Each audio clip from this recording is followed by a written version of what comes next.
In this episode of Art of Product, Derek and I talk about Rob taking over the show from Ben, right? Am I taking over co-hosting duties from now on? Yeah, this is... Who are you? You've invaded the show. I know.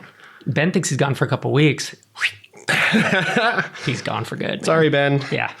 I'm Rob Walling. Yeah, I'm Derek Reimer, your normal host. And pleasure to have you today, Rob. Thanks, man. I'm the abnormal host today.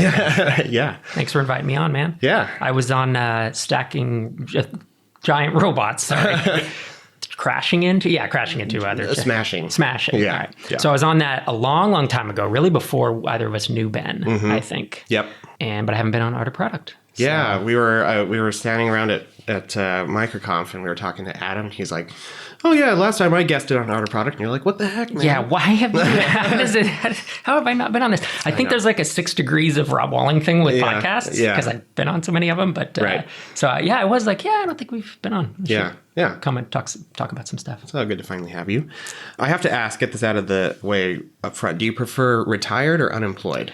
Probably unemployed, I think. Retired sounds so way, it makes me feel old. Right. Which I'm not that old. And I really am enjoying the not going into work thing. I bet. Missing pieces of it, as I'm sure you are. Yeah. The team and stuff. But I'm not missing the fact that I do not have Slack on any of my devices. That's music to my It ears. is crazy, yeah. That was a great moment, actually, was when I deleted Slack off my phone, because they didn't actually boot me out of Slack right away, which is kind of funny. Like it was like I was sort of still in stuff in case they had questions in the weeks following. But I waited about a week, and then I was like, okay, you know what? I think I'm ready to be done with this. And it was a nice moment. Yeah, I can imagine. So I got a personal laptop, obviously, so when work ended, I moved to that. I never installed Slack on that. Still had it on my phone. And like you said, for a couple days, I got a few questions and stuff from work, which was fine. And then I was like, I'm ready to uninstall this. And then MicroConf started, and it's like, I need to keep it on. And it was a little bit agonizing. I did put it back on for MicroConf. I know. And of course, when I did my single sign-on thing, it signed me into 10 different Slacks that I've joined over the years. And I'm like, oh no. Yeah. They all have zillions of notifications. Yeah. I'm like, I'm intentionally ignoring those. Yeah. Oh, I got rid of all those, actually. So when I single sign on now, it's just one thing. I've logged out of them. So it was good. So I finally deleted Slack off my phone just this morning, actually, right before I came over. Yeah. So good. I'm waiting for Level to be able to install it. Yeah. It's funny. At MicroConf, I was having a conversation with Garrett Diamond, and he was talking about WildBit's new app Conveyor and how they publish stuff about this, but they're just switching from a native Mac app over to an Electron app, which is, Electron is what Atom's built on, it's what the Slack client is built on, and so it gets a really bad rap for being super resource intensive. It was kind of a fun conversation because, one of the questions I get often is, so how many clients is Level going to be available on? You're going to have mobile, you're going to have desktop right out the gate? Right. So...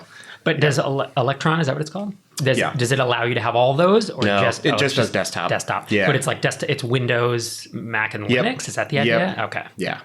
So that's where you're going to start. That's where I'm going to start. Yeah. I pulled down Electron in the last couple of days just to toy around with it. And there's a very nice, there's a hello world, download the code, one line command, and you have a running Electron app. And then you can just kind of use that as a starting point and go from there. So I think I'm going to try to actually...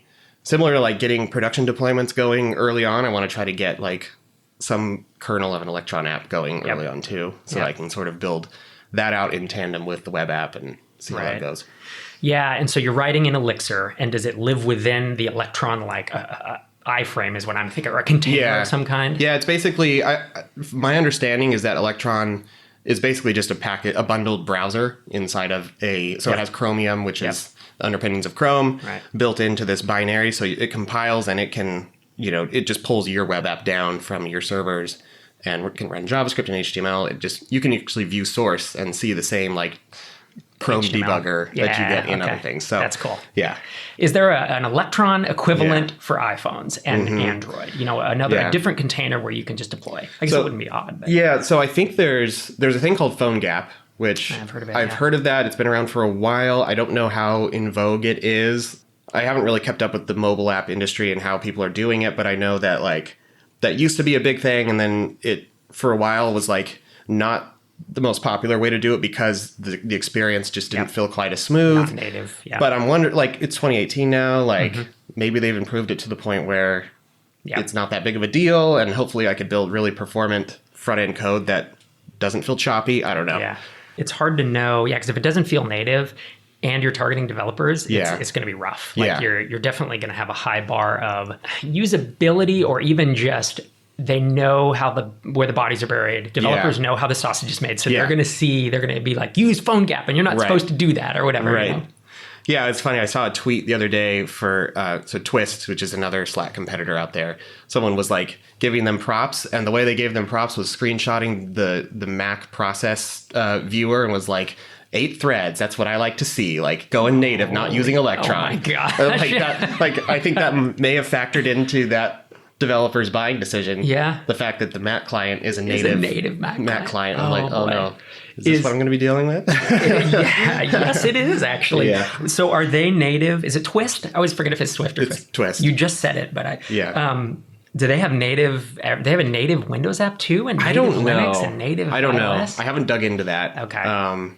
But it wouldn't surprise me, I guess. Yeah, because they have a team and stuff. Man, not only is that hard to build, that's hard to maintain, to keep everything on feature parity. So. I know. That's to me, it's a big sign that Wildbit, I respect their founders, and I know they produce great software. And even them, like, I think they're trying to go the pure approach, and we're going to build native, and it's going to be great. And then they found, actually talking to Garrett, he was like, the biggest reason why they decided to punt on that is because they're so accustomed to their designers being able to basically build out the front end and take it that far. Yeah. And so the boundary between front end and design and back end was, they're just used to that in the Webflow, and in with the native app, like the designers could only go to mock-up stage and then hand off to developers to do all the rest. And that just was such a big shift that it just didn't fit with their, the way their organization's used to building software. Totally. And that reminds me of, web versus desktop back when we were still doing Windows apps and .NET. Yeah. I know people still do it, but when I was in that, it was the same thing. Designers would give it to us, and then it's like, you can't just give me the view layer in essence, And it's like, no, you have to build this out now. And it was kind of ugly. So I remember that was even at Drip when we first joined the team. Remember when we were telling them about telling the Lead Pages team how we like to hire designers, and we're like, actually, we look for people who can, not only build in Sketch or Photoshop or whatever, but take it into HTML, CSS, and own that whole thing. And I remember some people that were like, sort of like mind blown, like, wow, that's so amazing if you can find people to do that. Right. But I feel like that's such like the way to do it these days. Yeah. And it's certainly the way that you and I wanted to do it. Is to avoid having that extra layer, right? And when you're small, it's like you need the multi-purpose, the non, maybe they're not as specialized, but even as we grew, if we had hired folks, there would be too many handoffs. If we had a designer and then that person, I always say slicing, but I know we don't use that anymore, the person turning the sketch into the HTML, And even, our designers get into the view layer. That's why we call them, I think it was, the job title was like UX developer. It was like UI/UX developer maybe was the title, instead of and designer is someone who, at least in our book, wouldn't take it to HTML. Yeah. So I was listening to a podcast the other day, and it reminded me, I want to maybe reminisce a little bit about our times at Drip. It is this podcast called Work Life that it's relatively new. They're a few episodes in. I haven't heard of it. And it's I think produced by TED. So one episode was about the secret to creativity on The Daily Show. And they were kind of talking about like breaking down their process and how they're able to, that sounds really crazy if you think about it. Writers meet every day and have to basically produce, 22 minutes of comedy content, fresh content every day. So the two concepts that came out of that, one was called bursting or burstiness, which is sort of the phenomenon that happens when you put a group of people in a room and the creative process is going, and it's sort of like people are just throwing out ideas and building off of each other, and they sort of come in bursts, which is where the term comes from. And the other component is psychological safety, which is feeling like you can actually like freely throw out crazy ideas that maybe sound stupid, but ultimately lead to something good. And they also talk about how the product usually can't be attributed to one specific person because the whole group has sort of contributed, so it gets all muddied up, but they end up with a really good end result. And that reminded me a lot of some of our best brainstorming processes started with what words? This is going to sound like a terrible idea, and we would never do it this way. But what if? Right? Is that it? Something like that. And then I'd write it, and it was some preposterous, catastrophic idea that then you took one kernel of, and then we would move on with. Right. And I'd pull that kernel out and I'd like throw something out there and you'd be like, no, it's not quite that. And there'd be something else. And by the end, it was just this iterative process that became something amazing at the end, hopefully, you know? I think that's like a big secret that like, if that's not happening, then I think you're limited on how creative you can be as a team. And I think totally agree. You know, Yep. Yeah. If you don't have, I think that safety is huge, and it's something that you and I took for granted. I think once we, as the team grew, and frankly, even with like when Nance joined, right, and then Anna, and these were the early team members, we still had that, and we would all sit in the room and do it. Yeah. And I don't think you and I certainly never lost that, but bringing in new team members after the acquisition, it was always like, making them feel comfortable that they could, I think was harder than I thought, because it's just like, no, we just feel comfortable in these rooms, you know? And eventually people would get up to speed with that. But early on they would see you and I throwing things out and like, it would never get contentious, but we'd just be like writing stuff on a board and doing things. And it was like, whoa, what are these guys doing? You know? And it's like, I don't want to get in the way of their process. And it's like, no, you can contribute too. Yeah. Yeah. It's like when you're really small, like a lot of these problems of figuring out how to replicate something that's working and expanding it to a team, like you just don't have to worry about that when it's just us, and then we bring on Nance, and you know, Nance gets infused with the culture, and it's just a tiny group of us, and we just, you know, sit around in an office together. So it's pretty easy for someone like him to kind of adopt the culture. But as soon as you're now like splitting into two teams and have, you know, a bunch of different managers and like everyone trying to bring in process, it's just I've come to respect organizations that have scaled and still managed to maintain, you know, a culture of creativity and trust and safety and all that kind of stuff. Big time. Something like The Daily Show. There's a really good audio book it's like 12 or 14 hours. Well, it's a real book, but I listen on it. And it's called like The Daily Show. And it talks about that piece of it. And it's all the other stress and how they maintain creativity. Another one is the Pixar, maybe it's called The Pixar Touch, and it's by Ed Catmull, and he talks about exactly this, and about how people have to step away from their ideas and they collaborate, but it's a lot about how can you possibly produce that many good films in a row, you know? And I think that's fascinating. The other thing, I realize I'm throwing out a lot of books here, but I listened to this is good. I listened to, I'm almost finished with Rand Fishkin's book. It's called Lost and Founder. Is good. Is it? Yeah, it's really good. The first chapter I struggled with a bit because he's kind of you can tell it's more for a layperson. And he's like differentiating between what a consulting firm is and a product firm and the benefits. So you could kind of skip that. But as he gets into it, the dude is just so authentic and transparent in a real way, not in a bullshit marketing way, you know? By the time he gets to the end, he's talking about collaboration. And the chapter I just listened to, he was like, the way that we could collaborate and do interesting things is that there was this trust and this you know, ability that you weren't going to get mocked or whatever. And so it's a common thread. And I think one other thing that you and I had or have is that we can stand in a room with a whiteboard for 4 hours. And there can be minutes of silence. When we're working through a problem, and we don't feel like we have to speak. And normally that need to speak is because you're uncomfortable. You know, like if you're with someone you don't know, it's weird to just like stand in a room and be silent. What's this other guy thinking? What's going on? What are we doing? Right. But we would just sit there and mull through. And that's always the thing of like deep creativity. I've always struggled to do it with other people. Because they start talking and it throws me off. So I'll go into a closet, you know, and I'll do it, and then I'll come out and be like, I think this is the answer. You and I found a deep creativity together, which I think is a lot harder than it sounds. You know, that silence was a big thing. No, I think that's a big part of it. And like one thing they talked about on this podcast about Daily Show is that like one reason why it works is because, I mean, you can't just say like, we have a culture of trust and therefore everyone trust each other, and you know, don't be afraid to throw out crazy ideas, or don't be afraid of silence or whatever. And I think really what it comes down to is the people actually knew each other. Like they deliberately had to put in the time. A lot of people had been there for years, so they did actually know each other and have, you know, some kind of relationship to fall back on that made them feel comfortable. And I think the fact like he was sitting in the room, you know, kind of with his mic on, just capturing some audio, and Trevor walked in. And he was like, one of the striking things was that the vibe didn't change at all. And the burstiness, like, stopped for a second when he walked in, everyone greeted him, and then they just kept going. And like with comedy, I mean, you're throwing out things, and a lot of time, like a majority of the things they threw out were like not necessarily that funny, but there was one part of it that was funny. So that feels like the extreme case where, you know, when we're debating UI or some feature, like, it's not like we're trying to make it funny, but I feel like there's a higher bar for comedy, because if it's not funny, then it's a complete flop, you know? Right. So I just thought, that was really interesting. And like the fact that I think our team that we would brainstorm with felt comfortable with us too, even though technically, like, you know, you're above them in the org chart or whatever, but that stuff has to get thrown out. Yeah. And that was the way that we ran the team. Yeah. Because by the time we brought Brian, the designer, on, and then Brendan, who runs, you know, basically runs the product now, that it did take, I think, a few meetings and a few times hanging out with them to kind of ease that in. But I felt like by the time you and I left, that was hopefully ingrained to them, that like, we are all on equal footing in this room. Like, when we step in, frankly, most of the time anyways. I don't know that I ever pulled a rank in like 5.5 years, you know. Outside of this room, it's a strong dictatorship. Yeah, exactly. Heavy top-down control. But in here, you will do what I say. Yeah, that's funny. Yeah.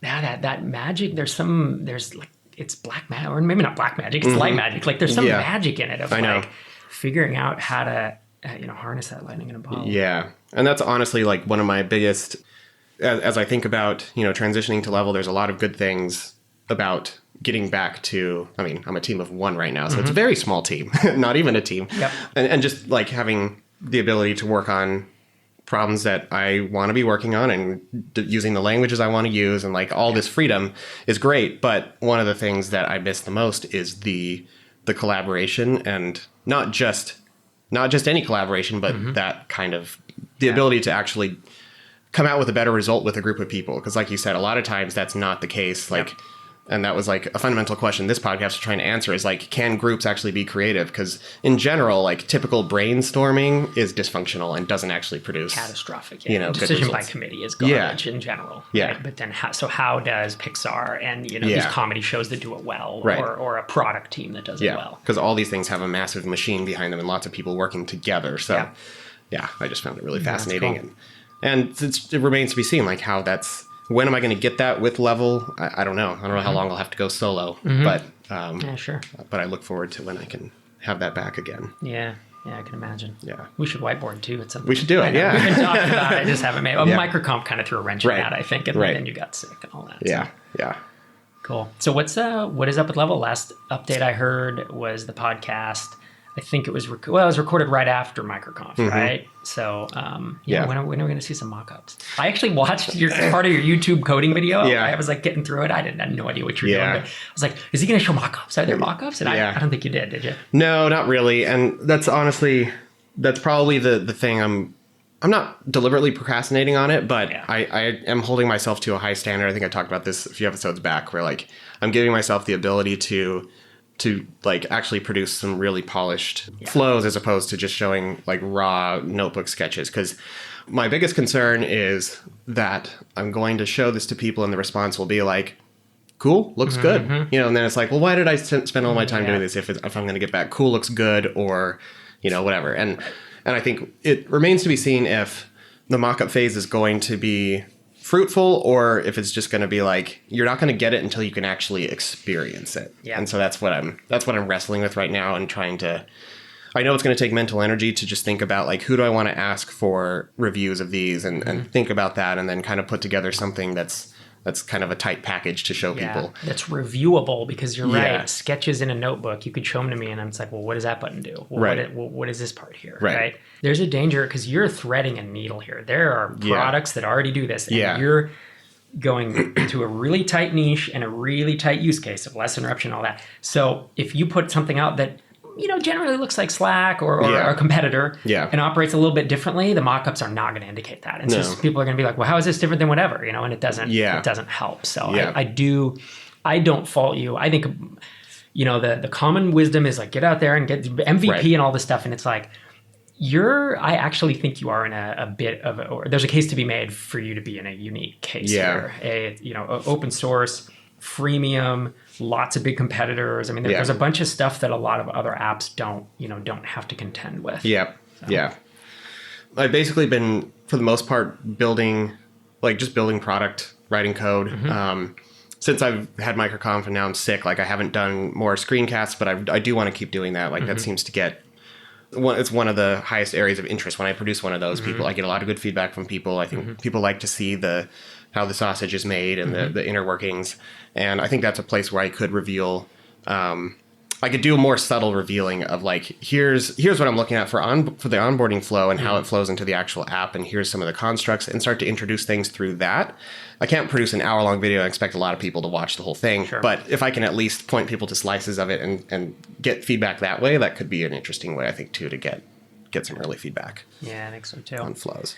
As I think about it, the danger of not doing mock-ups sooner and writing all the code is, of course, if you can't go back, it's hard to go back and change it. So if you've architected it in a way where you push it out and then people are like, well, I prefer it to be like this or whatever, and there's an overwhelming thing, it's like, how hard is that to go back and change once the code's written? And that's the bottom line, right? If that's easy, then you can wait until it's at least an alpha. But I wouldn't call it easy. Well, of course not. Yeah, in software, nothing's easy. Totally. You build out a couple thousand lines of code, you have legacy already, which is like, I'm trying to relish as long as possible in the phase of not having legacy holding me back. And I've already done I did one refactor of the authentication model. And I was like, this just reminded me too much of early days of Drip and pulling subscribers away from campaigns and some of those things that we were having to do with customers already on the platform. So I couldn't just nuke the database. And agonizing. So it takes 5 times as long when you have customers, right? And so you just nuked your database, didn't you? I did. That's the best feeling. I actually I rewrote. So there's things called database migrations that are incremental changes that are time stamped, and you run them in order, and it will produce the database schema you want. And that's how you mutate it over time. And I literally went back and rewrote history because I'm like, I do not need to preserve this at all. Rather than doing a bunch of incremental changes from the state it was before. I'm like, I can just rewrite history and have a clean history. And that's the way to do it. Won't last forever, but like you said, you're relishing it while you're there. So and you've seen both sides, the whole range, and so it's super helpful to have that knowledge going into a new app, right? Of not just that you can relish it at this point, but that you can look down the line and say, someday it's going to be, someday it's going to be like this, it's going to be a lot harder, and I got to think about that now, right? So you lay the foundation for that. Yeah, totally.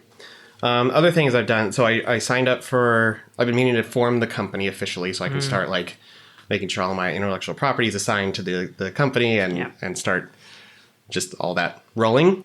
I found out at MicroConf that they launched LLC support for Stripe Atlas, which was really cool. I mean, I think I still could have made it work with a corporation, but I think an LLC is just simpler in a lot of ways and sort of was built specifically for the purpose of a bootstrapper or someone who just wants to be on the smaller side and not deal with the overhead of a full C corp. And so signed up for that this week and already have an entity formed. Do you really? It was like magic. Wow, that is magic. It was amazing. Jeez, it's like an obfuscation layer over all the BS of forming a company. Literally, I filled out the application. Within a few hours, got back a DocuSign link to some documents and signed those. And it's 20 pages of basically boilerplate. And I have so much trust for Stripe that I read through it and was like, I think this looks like mostly boilerplate, but I know they know what they're doing. They've got Patrick McKenzie on board. They've got, They're smart people thinking about this. Smart people thinking about this. I don't feel like there are going to be landmines in here. I feel like I can trust them. So I basically just signed it. And then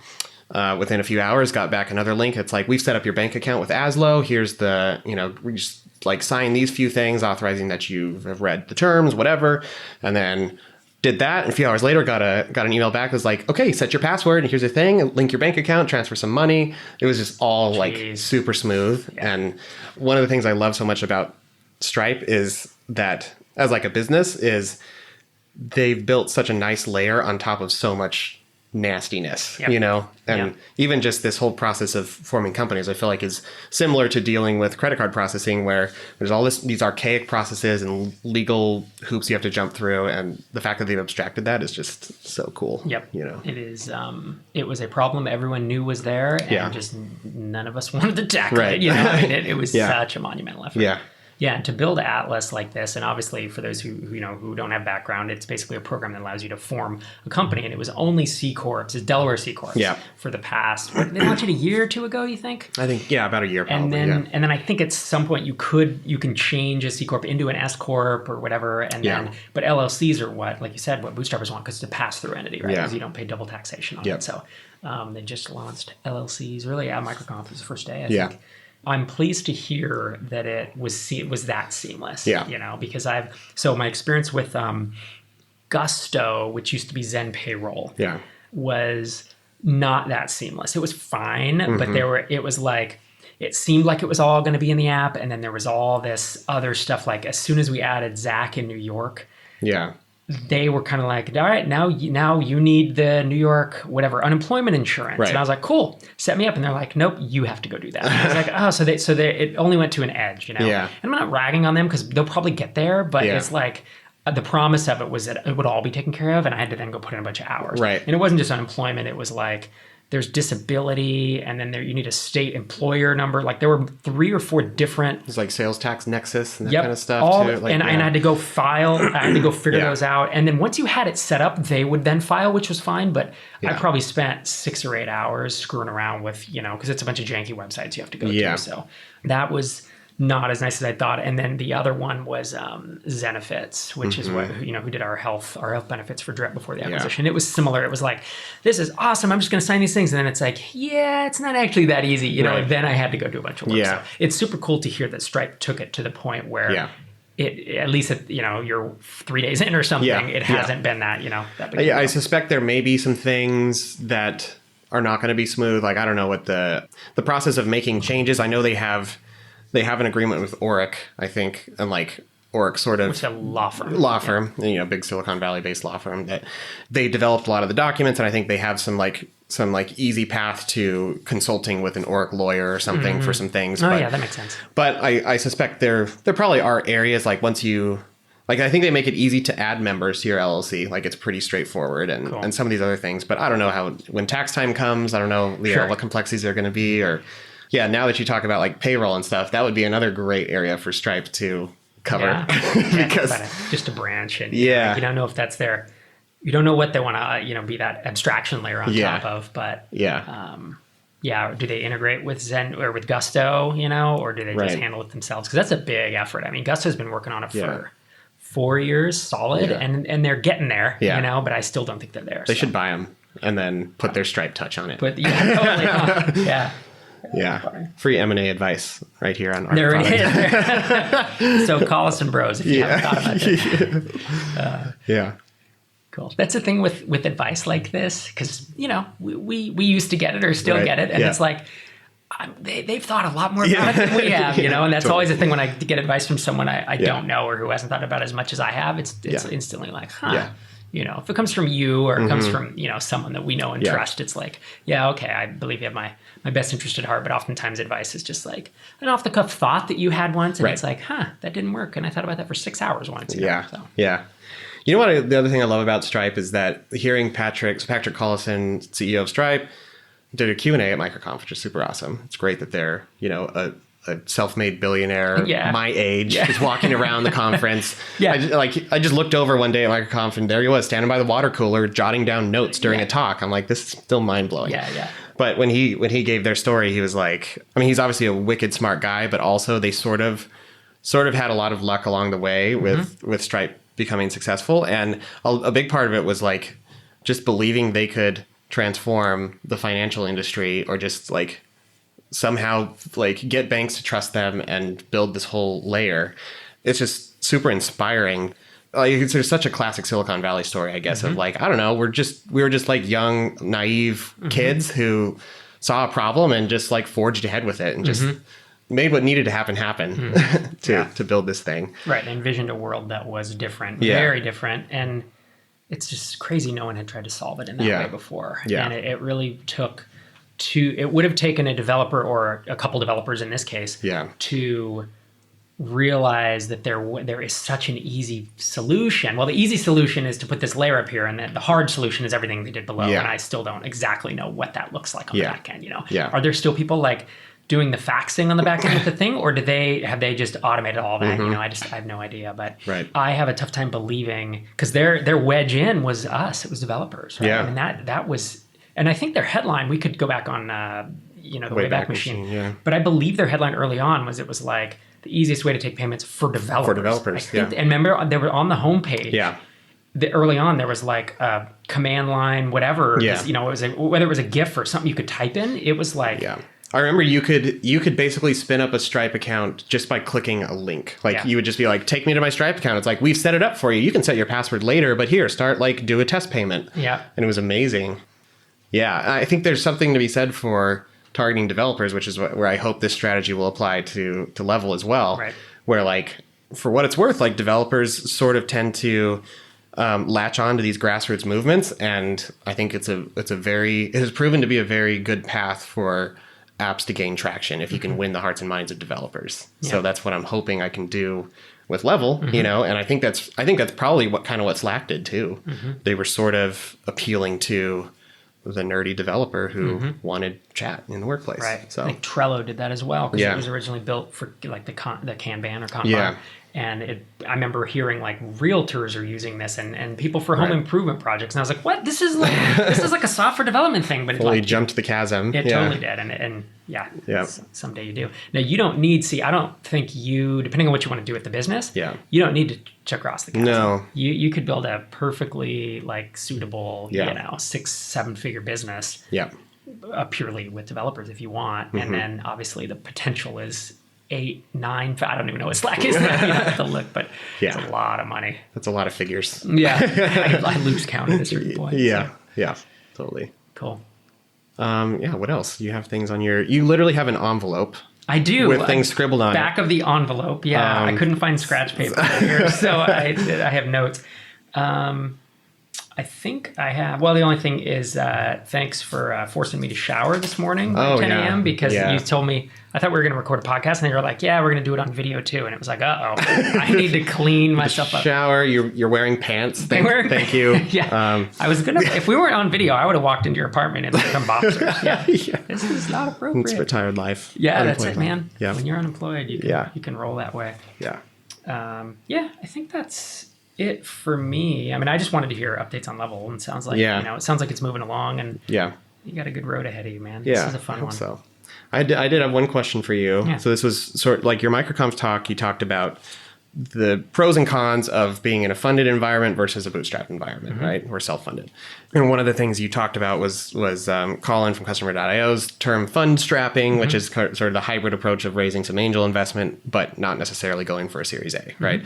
And that seemed to, like, based on me being in the room and hearing all the questions, like almost everyone was asking you questions about fund strapping, right? And trying to... I was surprised by that. Yeah.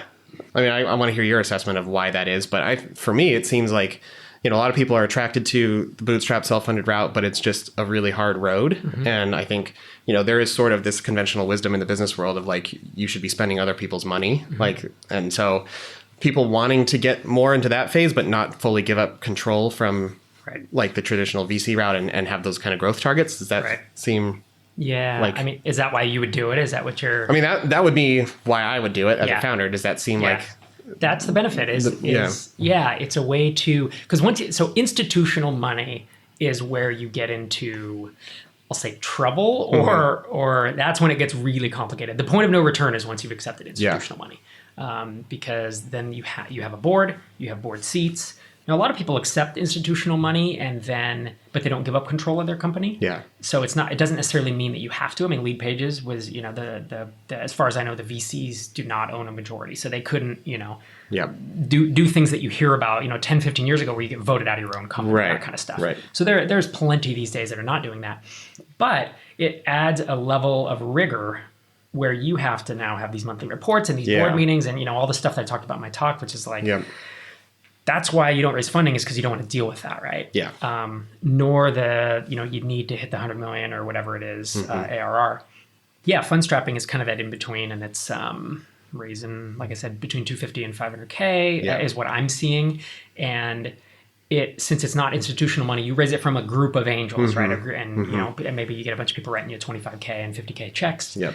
And they have ownership, but maybe you sell 10 or 15% of your company. There's no board. And you, in essence, you don't answer to them. I mean, you obviously have like ethical obligations and there's legal, intricacies. Yeah. And frankly, a bunch of the companies that I've invested in, I say a bunch, I've invested in a total of 11, and I think 4 of them are fund strapped, 4 or 5. Many of those have like the founders' parents are like putting like retirements at like 100K. Yeah. So there's not just a fiduciary duty, but like you imagine how you arguably more of a responsibility than if you were taking VC money. I mean, VC money is a calculated risk on their part. Yep. You don't feel like you're going to maybe bankrupt your parents in their retirement by this thing failing. That's right. Yeah. Yep. And so, I think, again, Rand Fishkin's book, Lost and Founder, goes deep into like the troubles with VC. And he goes even way deeper than I even understood. Yeah. And he's like, as soon as you're not growing fast, like the VCs don't want to spend their time with you because they have these other companies and they want to stick with the ones that grow, and they only want the 1 in 10 that's going to 10 or 100x. Yeah. And that doesn't happen with fund strapping, Right. I think could be the best of both worlds. Mm-hmm. Now, the struggle with it, I mean, there's a bunch of negatives to it too, right? You do have to go through all the legal crap of getting documents and getting people in. You're taking their money, so you do feel pressure. You know, there were some quotes I had from some businesses I invested in where it's like, I feel pressure because I have your money. Right. And knowing my personality, I will probably feel I will be on the camp of feeling pressure, not like, it's fine. Like, that's money. Other people's money. Yeah. Right? Potentially, there's, like you said, there might be more pressure because it's your friends, it's your community, maybe your MicroConfers, and it's not some institutional money. Yeah. But it can help you go faster, and it can also help you. I mean, going into a competitive space these days, like when people say, "Hey, I'm going to start a SaaS in the whatever space," I think, wow, there's already 10 doing that, and that wasn't the case, 2010, right? You could pick a niche, go vertical, and it was a little easier, and then it's gotten harder and harder. So, I certainly don't think fund strapping is a silver bullet, but I do think it's an emerging, phenomenon's a wrong word, but like it's an emerging kind of movement, and definitely more people are thinking about it. Yeah. Question in my mind, long term, is VC investments typically take 10 years, between 7 and 15 years to figure out, like, did we make any money? Yeah. And fund strapping is not that old. There hasn't been, Customer.io is the first one I ever heard do it. Now, has Customer.io returned enough money that it made it worth worth their investing? I don't know. Yeah. And the investments I have, none of them have, right? The only investment I have that's returned anything was WP Engine, which was 7 years ago that I made it. Yeah. So long term, will fund strapping be around, or is it not a viable business strategy? Yeah. Is there not enough profit thrown off to pay the investors back? Right. It's sort of, it's an experiment right now. Right. Do you feel like deep down, like more of a, like, this is a model that should exist, like it's a healthy model, and therefore I'm going to engage in angel investments of this kind? Yep. Or so it's sort of a risk on your part, right? Yeah. You're going into it knowing that maybe this won't actually return a bunch, but right. That be part of it. That's right, because I believe that it should exist, right? Yeah. Because for people like us and MicroConfers and just our, kind of bootstrap community, I think it's going to be a better place if this exists. I think more of us will be successful, and I think kind of validates the model. But venture capital was super disorganized, and it was a cottage industry and kind of a mess until the mid to late 90s. And I mean, it's only been proven out, so to speak. It's existed since I think the 70s, maybe, like Sequoia Capital, like those guys. Yeah, those guys even came around late, in the like 80s, I believe. Yeah. And so, and there was like one, there was like one firm doing it, and then there was 2 and 3, and it was still kind of a mess. And so, if this works, it'll take a long time to do it. But there is precedent, when you start a car wash, or a restaurant or whatever, you get essentially fund strapped. You don't plan on raising another round later, but you do need startup capital. Right. And you plan to invest that in the business. And if it works, you pay back with, dividends or, or payouts. So. Yeah. Yeah, I suspect this has been happening in one form or another. It's just the tech industry has sort of relabeled it, and it's like it's an uncommon alternative to the common path of the typical tech startup that goes VC these days. So, I bet people in other industries would be like, you guys have reinvented something that we've been doing for hundreds of years. This is just called business financing, where I come from. Yeah. You're right. VC has been typical because a lot of the businesses that have been started are these kind of moonshot ideas, whereas it's really just been in the past, let's say 12, 13 years, where non-moonshot software ideas were even really a thing. Before that, it was like you could have a kind of a WinZip or an FTP download or shareware, but think there was no SaaS, and so as that's come about, it's like, wait, this is a totally viable model to make 6 or 7 figures, and if I could throw off, 30%, 40% net margins, I don't know, do the numbers work out? I think they might at a certain point. Seems like they would, especially if like this type of financing has been happening for car washes and restaurants for a long time, but the margins on those businesses are low, so low. Yeah. And you look at the margins of a SaaS company and the potential to pay back to get an ROI much faster is there, you know. So yeah, the kicker is the valuations. And if people go out and they try to fund strap, this is the thing I've been trying to run the math on, is if you try to fund strap at kind of venture valuations or Series A valuations, I don't know if you're ever going to get your money back. So almost the valuations have to be lower by definition because you're never going to hit that big one. So that's I think, remains to be seen. And certainly someone smarter than I has been thinking about this, like Bryce Roberts from Indie.vc. I think they have they have the model dialed in. So, and I guess like the other thing is probably that like a car wash, for example, you may be like buying a building as part of this. So there's a physical asset that could be like sold in the event things go south. You could sell this thing and get some money back. But in software, it's like all intellectual property, right? There's no So we've probably talked for long enough on the main part of the show. I think we should probably wrap it up. But sounds good, thanks for coming. For sure, man. Yeah, we got to do this again. Indeed. I had a great time. Yeah, kick Ben off again. And let's just say for the next 52 weeks, we've got a show up there. Nice. And this was fun. So if you're listening to the audio of this, we're actually standing in the same room because we're both in Minneapolis. So it's always fun to do these when the opportunity arises. Yeah, that's cool. Thanks again for having me on. Yeah, you bet. And the show notes can be found at artofproductpodcast.com. Thanks for listening. Bye. Well, should we do a post loop? I think so. Okay, cool. Yeah, it's been a while since we did one, but I know. The feedback has been good on it. Have you guys gotten feedback on? Well, actually, I'm not supposed to talk about those. But I say you're not supposed to. Yeah, we have. People have said similar things where it's like, don't do them every time. Yeah, and people will start to listen, and if they're like, I don't care about because we talk about movies and all types of random. But we talked about crypto one time, and if you don't care about that, I just skip it. And so overall, it's just fun to talk about. Totally. Right? Yeah. That's, for me, I'm almost doing it for me rather than right. anyone. But people seem to enjoy it. Yeah. And to hear us get more casual, right? Where I don't feel stiff and stilted on my podcast, but as soon as I listen to the after show, I'm always like, why do I sound so relaxed all of a sudden? I bet, I mean, I would guess on yours, like you're trying to, just the format of your podcast, you're trying to make it so like the meat of the show is tactical and it's not like, no, it's not necessarily like personality driven or entertainment driven. It's all about like, let's deliver the information to provide value. Yeah. So you kind of probably click into like professor mode a little bit there. Yep. And although we've learned over the years, people say, I came for the information and I stick around for the stories. Yeah. Like, so they're like, be more people and, be more real humans. Yeah. And first, if you go, don't do this, but if you were to go back and listen to like the first 40, 50 episodes, like we were super stiff in educational. And then it wasn't until in the 30s or 40s where like Mike and I went back and told our story. We talked about fears and all this stuff, and that clicked with people, and they were like, oh my gosh, this is what you should be talking about. So well, I think that was one of the inspirations for Ben and I. That's why we went like full swing, all story, no tactics, Yep. And I don't know. There's a niche who enjoys following along with the story for sure. Sure. Maybe not quite as broad of a base. There's I'm sure you guys have a much larger potential of people who, a portion of your audience comes for the tactics and like couldn't care less about the story, know. But then I don't know. We do see reviews. We saw a review one time that was like 1 star, and it was in iTunes, and it was like 7 minutes of talking about bull crap, and then a cursory overview of something. Hey, get yourselves together, man, or something. Gosh. And it was like, I guess that guy didn't care about the story, but it's 1 in 500 iTunes reviews. Right back and be like, I release you from your obligation to listen to my podcast. Exactly. I'm sorry. Do you want me to refund the money you paid for this podcast? So. Give me your Bitcoin address and I'll send you 0. Speaking of Bitcoin, what's how you been feeling about? So it was up end of last year, January it started going down, right, all the way until tax time, and then right after tax time, it came back up, and now it's dropped a little bit in the last couple of days. Not just Bitcoin either, like crypto in general, right? Because you have a few different. So I started playing around with it. It was probably like a year and a half ago, I think, and I literally just put in.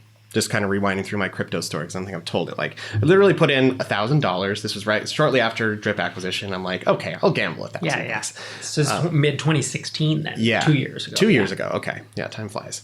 So I did that, and then I really didn't pay attention to it at all. That's the best kind of investing, right there. Yeah. And I frankly almost forgot about it. Like, I kind of stopped checking Coinbase for a while, and then it was like, I don't know, not quite a year later when it had rallied.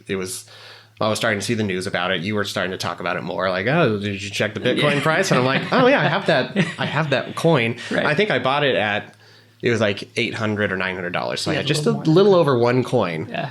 And so then when I saw it rally up to 20 grand, You're like, oh my of course, before that, it was when it had made it to 9 or 10 grand where I was like, this is quite interesting. Yeah. Like I still think of it as a pure gamble, and I'm unwilling to put any money into it that I'm not, willing to lose. Right. But I did start averaging in a little bit more at that time, and I had some, and then like Bitcoin Cash fork happened, and then Coinbase finally made it available like late last year. And there was some weird stuff around that. I don't know if anyone ever unpacked what the spike was right after it launched, or if it was fraud or whatever, gaming.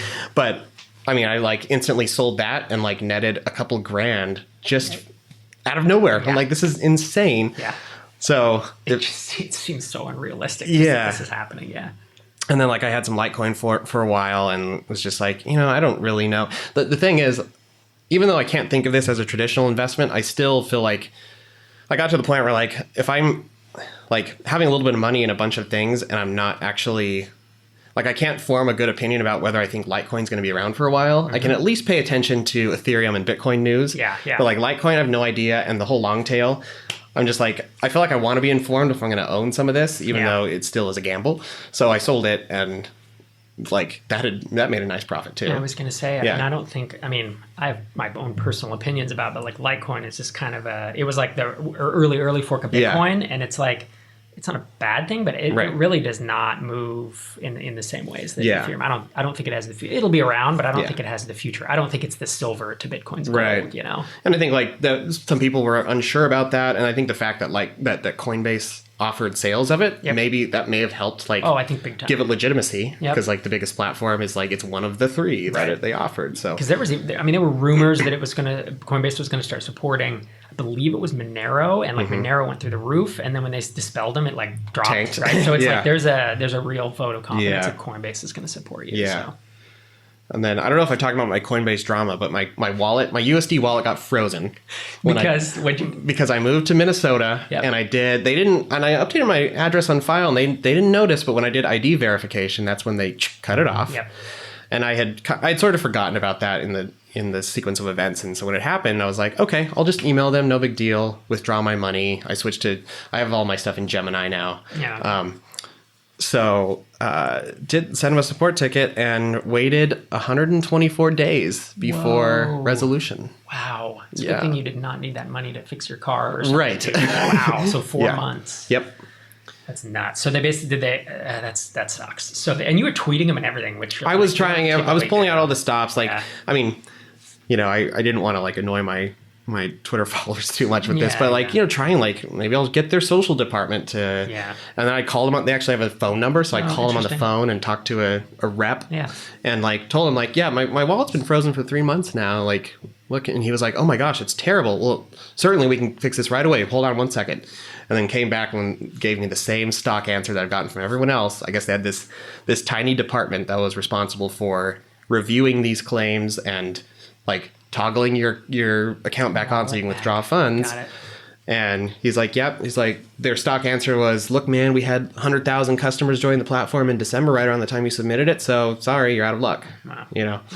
So I like from on the one hand, I like understand why they couldn't get to it, but I was still like, come on, guys. Yeah. Because you had cash sitting in there. I had cash in there, out there, Yeah. Yeah, that's a bummer. So, that's finally resolved. Yeah, well, good. I'm glad.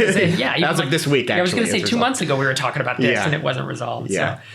So, and so you still own some of Bitcoin and Ether, is that right? So I stopped averaging in when, it was during the slide when it was going down. I was still like, okay, buying opportunity as it's sliding down from 20K. Yeah.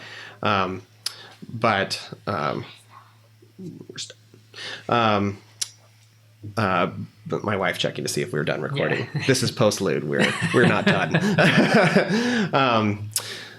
So I'd been averaging it, and then it just continued to slide. And I'm like, all right, I've hit my threshold on what I'm willing to put in. To put in. Yeah. So I'll just I didn't touch it, so I haven't sold any of my Bitcoin or Ethereum, but I'm just sort of like hanging on to it. Hodling. Yeah, Hodling, is that what they call it? Yeah. I don't know how you pronounce it, but HODL. It's Yeah. like a typo on HOLD, like hold. Okay. And it's a crypto thing, really a Bitcoin thing, where they would be like, because it's so volatile, right? That people would get all this Bitcoin and go way up, and then they just hodl so that everything doesn't go down. Like when don't panic and sell. And so that's what you'll see. The hodlers are the people, there are people with hundreds of thousands of these, right? That are just hanging on for dear life. So that's cool. It's still, and then what's your policy, Ben, on it? Are you just I'm hanging on to it. Yeah, I mean, no, well, so here's what I did. I start right after the acquisition as well. Yeah. So, I used to love investing, and once I started starting companies, I just ran out of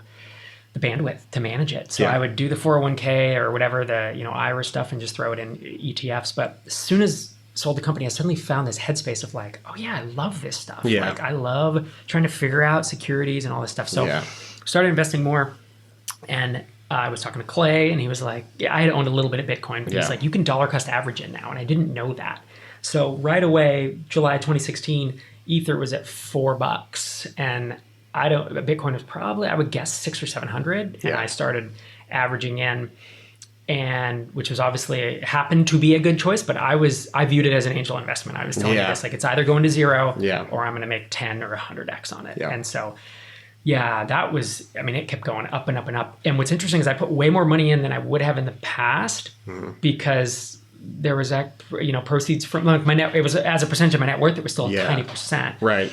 But then it ballooned up to this enormous, like a third of my net worth or some insane thing where it was like, whoa, that feels uncomfortable. Right. Any financial planner would tell you like, sell. Yeah. So I started, as it would jump up, I would dollar cost average out. Really individually, not on time base. I would watch, because it would float. It would go down and up. And then when I'd see the big jump up, so like when it hit, $3,000 for the first time, I sold like 1%, and then when it hit $6,000, I would sell 3%. Yeah. But it kept going up so that I didn't have any less dollar value worth, So it was this weird, it's an odd problem to have. Yeah. It sounds like a first world problem. It's like things keep going up. And so my asset allocation is way out of balance because my Bitcoin is 100x. Exactly. So, but then I got in, even back then in late 2016, I didn't know, is it going to be Bitcoin? Is it Ether? Is it Litecoin? So I bought I bought Monero. I bought a bunch of things. Yeah. I think I had 6 or 8 of them. And I have sold some since then. I sold some because it just felt like the right thing to do as it went up. I sold part of that to I bought a car. I've never, I bought my Volvo. I've never had a nice car, and I bought that. But everything else, I'm just kind of hanging out and see what happens long term. Again, it's money that it would be a bummer if it went to zero at this point, but it's nothing. I've pulled out so much more than my initial investment at this point. I was playing with house money like 18 months ago, Yeah. So I haven't gotten to the place of playing with house money, I don't think, because I averaged in for a little while, but I'm still significantly up over what I've put in. There it is. And so I've been trying to, it's become harder and harder to keep track of how much I've put in. I know. It gets tricky. Tax time was a little tough for me this year, actually. Yeah. It was a challenge. So. I'd luckily only sold Bitcoin Cash, I think, either that or Litecoin. I'd only sold one in the tax year, so it was pretty simple. Makes it easy. The cost basis was straightforward, and the whatever, and Coinbase was just had beta tax tools or whatever. That was I don't know if I can really trust this. Got to open numbers right. Yeah. The biggest thing, if you're out there and you're thinking about this, is if you're going to buy it, hold it for a year so that you can get the long-term treatment. Otherwise, it's income tax rates, and then you're just getting decimated. Yeah.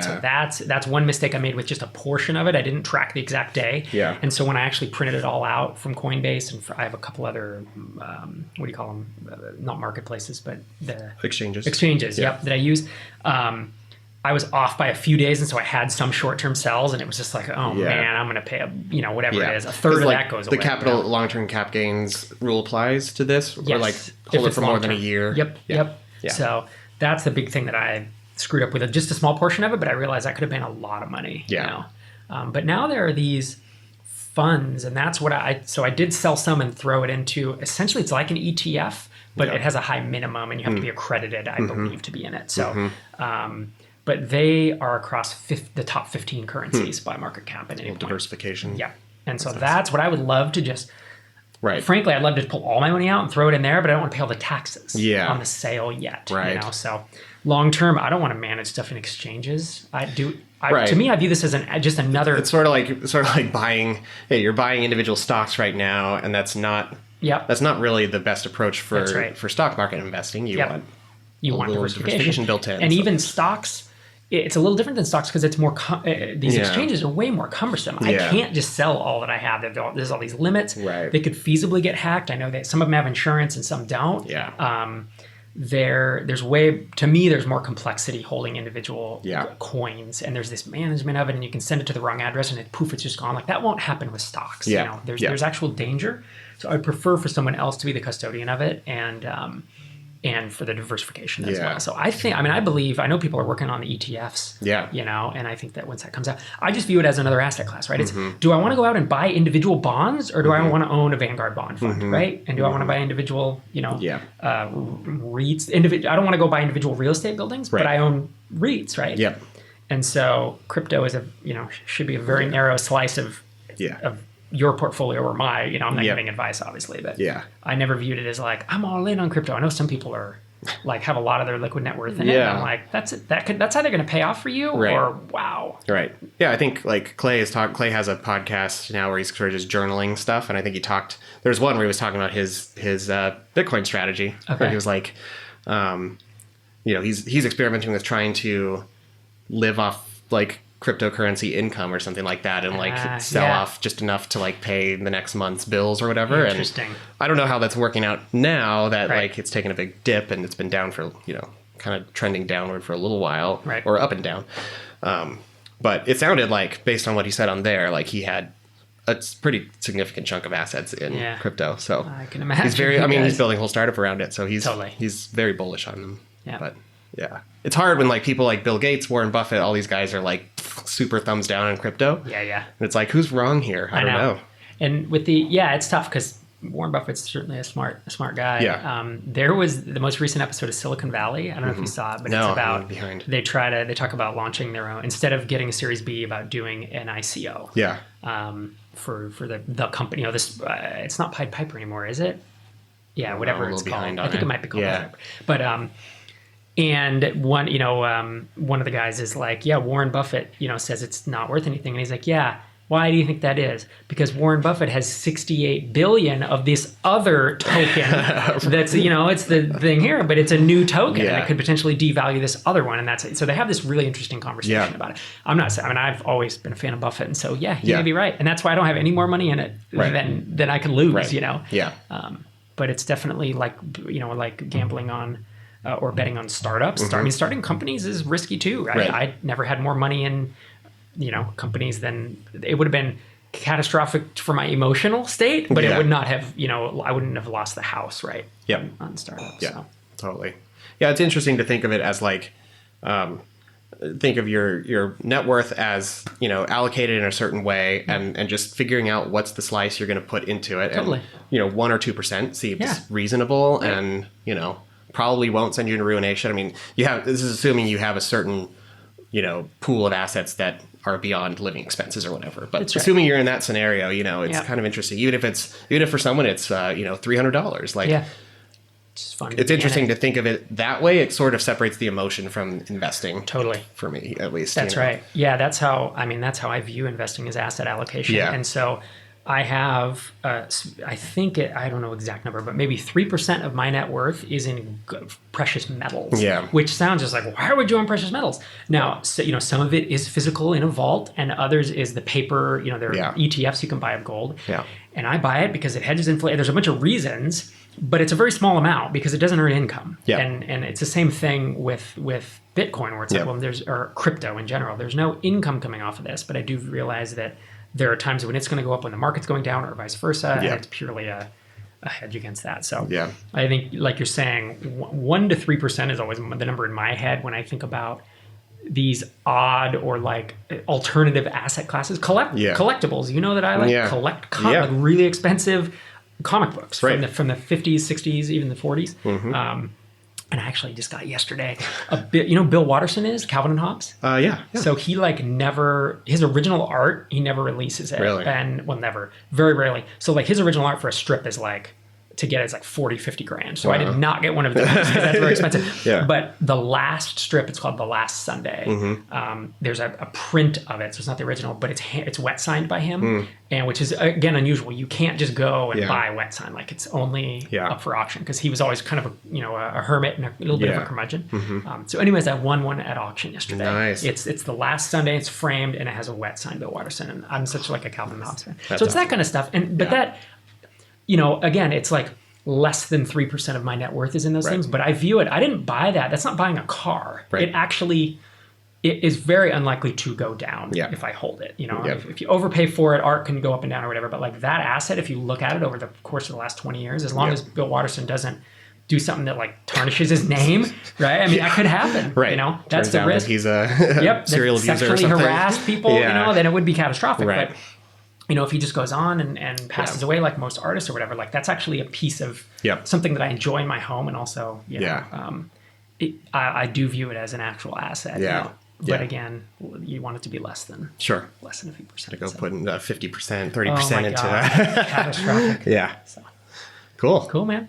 I think that's good. We better kill this video before it like sucks up all my disk space. I'm getting a little nervous. Crashing. Yeah. It's a long one. Cool.